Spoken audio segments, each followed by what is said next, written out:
Makinis. Mula ulo, mukhang talampakan. Hanggang talampakan. Tara na! At makipag-ututang dila kay Laika Barista!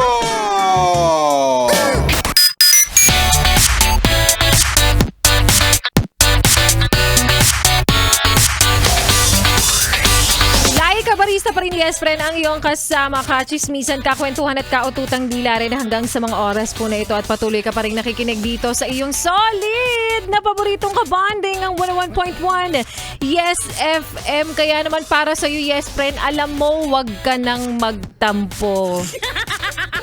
Wag ka nang nagniniarte dyan.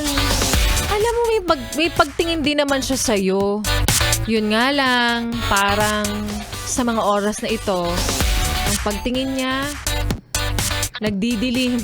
Charot. At balikan muna natin, yes, pero ang kwento ng ating Laika Barista Moments kanina na pinamagatang mahal ka lang dahil convenient. Oh, ang sakit, di ba? Title pa lang yan, ha? Alam mo na agad kung saan papunta, di ba? Hindi ka naman pala talaga minahal. Minahal ka lang kasi madali kang lapitan, madali kang utusan, madali kang tawagan at higit sa lahat madali kang balikan kapag wala na siyang ibang choice. Ikaw lang yung laging available. Kahit madaling araw mag-chat, re-reply ka, di ba? Na pwede ba tayo mag-usap pagkatapos kang isinzo ng 2 linggo? Sige ka pa rin. Tapos kapag sinabi niyang, catch, habulin mo naman. O, catch ulit, habulin mo pa rin.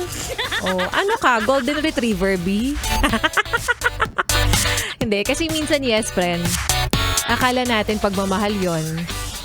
Ang totoo niyan, convenience lang pala. Ikaw yung comfort zone niya kapag malungkot siya. Ikaw yung emergency contact niya kapag iniwan siya. Ikaw yung libreng therapist. Oo, libreng tagahatid. Libreng taga-intindi at minsan libreng ATM pa. O, yun naman talaga yung totoo. Pero kapag okay na ulit ang buhay niya, bigla na lang siyang mawawala sa eksena. At ang masakit pa dyan, ang dami ko nang sinabing masakit. May masasakit pa ba doon? Ikaw, akala mo, unti-unti nang nagiging kayo. Siya pala, unti-unti nang gumagaling dahil sa'yo. Tapos nung okay na siya, magpapaalam na. Diba? Sa madaling salita, tandaan mo, ginawa ka lang niyang Emotional Rehabilitation Center. Oo, libreng admission, walang registration fee, walang bayad. Ikaw lang ang mapapagod. Enroll na. Charot. O baka naman, pwede rin, ayun nga, ginawa ka lang character development o sa mas malala pa, character reference lang. Sakit naman nun, B.